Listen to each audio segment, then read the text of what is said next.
Hey everyone, what's up, what's new, what's going on, and this is the 2013 CPB Men's Doubles Finals Set number 1. Here we go against, well, not go against, but anyway, on the near side of the court we have Andika Yong and Nicky Aung, who we've all seen numerous times if you've been watching any of the videos on my channel in the past. Both of them very good players, top national level players, and in some ways international players. So very strong players on the near side of the courts. Definitely seen them do very well in the past in tournaments. And on the far side of the court, the not so well recognized but still very powerful players, I suppose. We have David Trinh in the white and Johnny Tran in the blue. Both of them are Li-Ning sponsored, and both of them are, well, have been doing very well in this tournament. Of course, they made the finals already, but at the same time, David Trinh and Andika Yong have been matched up in the past in past finals. David Trinh was able to take the 2012 Ryerson doubles men's doubles finals championship from Andika Yong in the final in a very epic battle about a year and a half ago. And at the same time, the guys who beat Andika and Nicky just a month ago at the 2013 Ryerson doubles final, Josh Yu and Charles Pine, they were eliminated by David Trinh and Johnny Tran on the far side of the court. So David Trinh and Johnny Tran, I wouldn't consider them top national players at all. They're definitely top provincial players, just because I know for sure David has won quite a few provincial titles. Johnny maybe a few as well, but I'm not really sure. I don't really know what Johnny's background is when it comes to tournament winnings, but well, since he's in the finals with David, definitely a pretty good player, I suppose.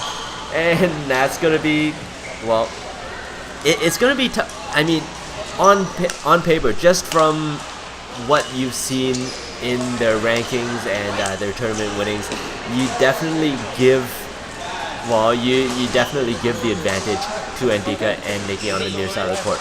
And while David right now looks like he's suffering from cramps or something, but definitely not looking like he's in top shape right now. Going for some delay tactics here and there because, well, as he's kind of trying to fix his cramps, I suppose, Johnny's there to kind of ask the guy or the cleanup crew to mop up the courts from birdies, I suppose. But anyway, as I was saying, David and Johnny, provincial players mainly, but at the same time, as I've already said, he's already been able to beat Andika once, David, in 2012, and they were able to beat out the pair that beat Andika and Nicky just a month ago. So I mean, you would say on paper they're the underdogs, but at the same time, in terms of getting into the finals and doing what they do best, playing badminton, they actually have a very good chance, well, with all things considered. So it's going to be kind of interesting to see what happens with Andika and Nicky. Of course, Andika, I talked to him after he lost to Charles Pine and Josh Yu in about a month ago at the Ryerson Open. Well, Andika, well, he said he hasn't been training, well, he hasn't done any proper training in the last year and a half or 2 years or so. Ever since he moved to Canada, he's been focusing a lot on coaching and not enough on keeping himself in top shape. He's been playing at tournaments, but he hasn't really been doing as well as he really wants to be. And ever since losing at that Ryerson Open, he said to me, well, he's going to start training again, and that's exactly what he did. I actually went to his club one day, I suppose. Yeah, it was one day randomly, and I saw his training regimen, and it was just insane. He actually asked me to participate in one set, and I definitely couldn't keep up. I was going at about 50% of what his pace was, and even then I was about to have a heart attack. That's how crazy his training regimen is, and that's how crazy, I guess, national players play badminton. So it's definitely not a sissy sport, if you ask me. And from what I'm seeing here in the scoreline, an 8-4 score line for Andika and Nicky, it's starting to play off as well. That's the national players are definitely having an advantage over the provincial level players, and as you can see there, whenever Andika and Nicky have the attack, David and Johnny, they can defend against it, but at the same time they have no way of counterattacking against I guess a constant barrage of smashes coming down at angles and speeds that they're not really used to. So definitely David and Johnny are gonna need to start. Well, they're gonna need to have a better strategy, be a little bit more crafty, take a few more chances here and there in order to keep this close. Because if you're just gonna play a generic game of who can smash the hardest, definitely I give the advantage to Andika and Nicky. And as you can see there, both Andika and Nicky have the ability to finish off rallies, make sure their attacks continue all the way to the end of the rally, and that's what we just saw there in the last rally. 10-6 is the scoreline. So I mean, David and Johnny still are able to keep it relatively close, but with all things considered, they're not really breaking the defense of Andika and Nicky right now. Andika and Nicky happy with playing defense and lifting all day long in this rally. Well, I guess I spoke too soon, because Johnny, after about 5 or 6 smashes, finally was able to break through Nicky's defense, and now still in a 3-point deficit. But you can see after that last smash, Johnny was definitely happy about what happened there, seeing that there are opportunities to finish off rallies with his attack.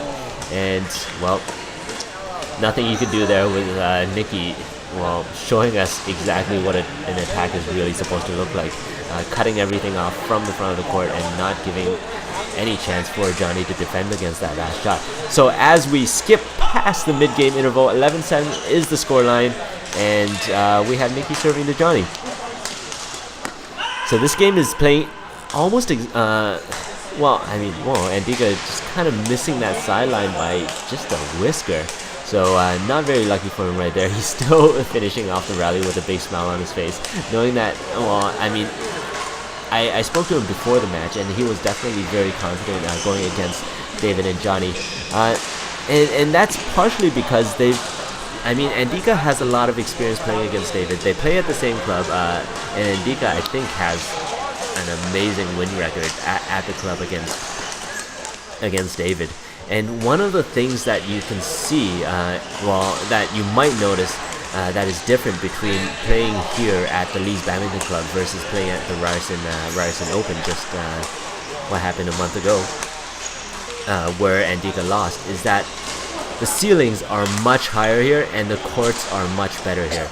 And that's going to play a huge factor in the way you in your playing style. Andika, of course, used to higher ceilings, used to these types of courts, and while he almost plays exclusively on these types of courts with the higher ceilings at his club at the Mandarin Badminton Club, and his play style reflects it. Like, if he were to lift, he is able to lift it really high and force his opponents all the way to the back of the court, making their attacks relatively weak compared to what you would see at the Ryerson Badminton Club. At the Ryerson Badminton Club, if you lift it really high, well, you lose the point because you kind of hit the ceiling.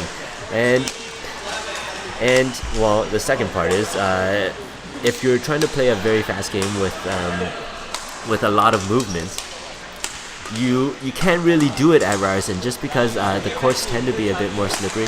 So those two changes in just the way the court is laid out makes Andika a lot more confident playing in this type of venue, and gives him a lot more confidence playing against players that, well, he already knows.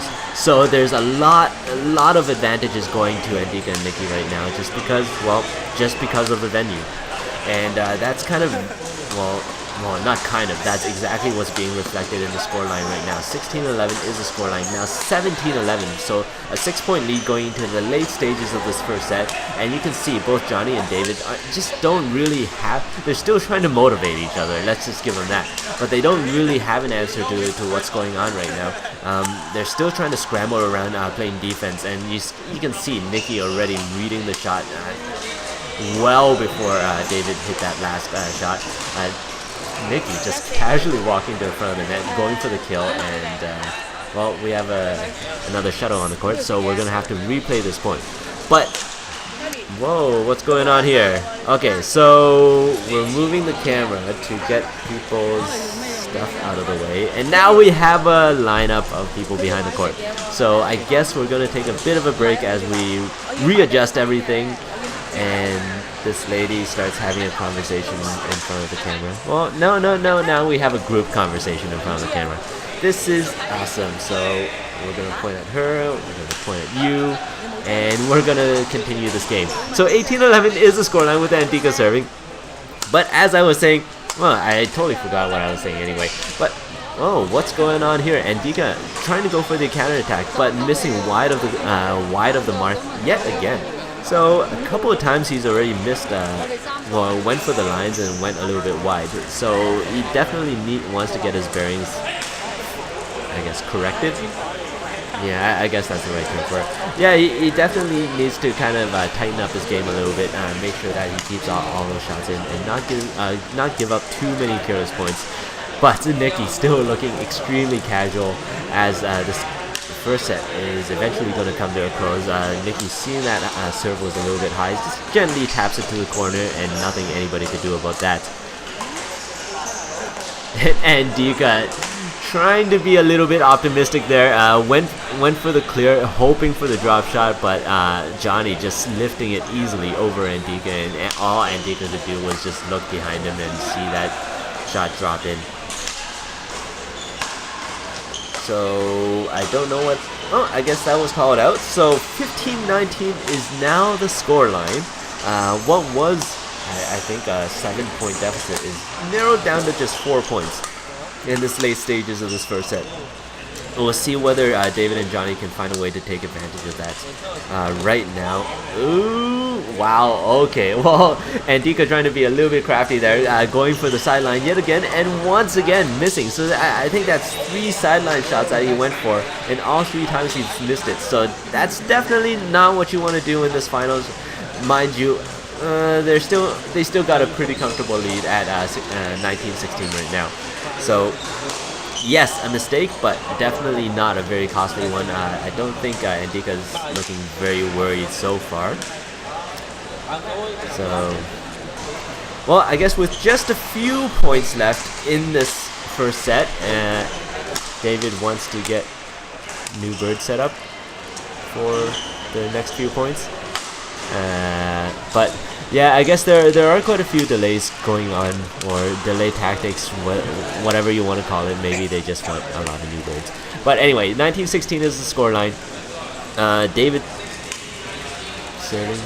Yeah, 16-19 is the scoreline. David serving to Andika.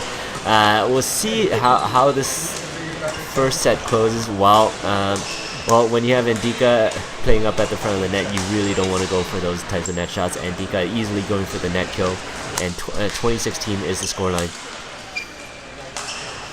for set point, I suppose. So, wow, slicing smash is Andika finishing off the first set in style. 21-16 is the scoreline. Off to the second set we go.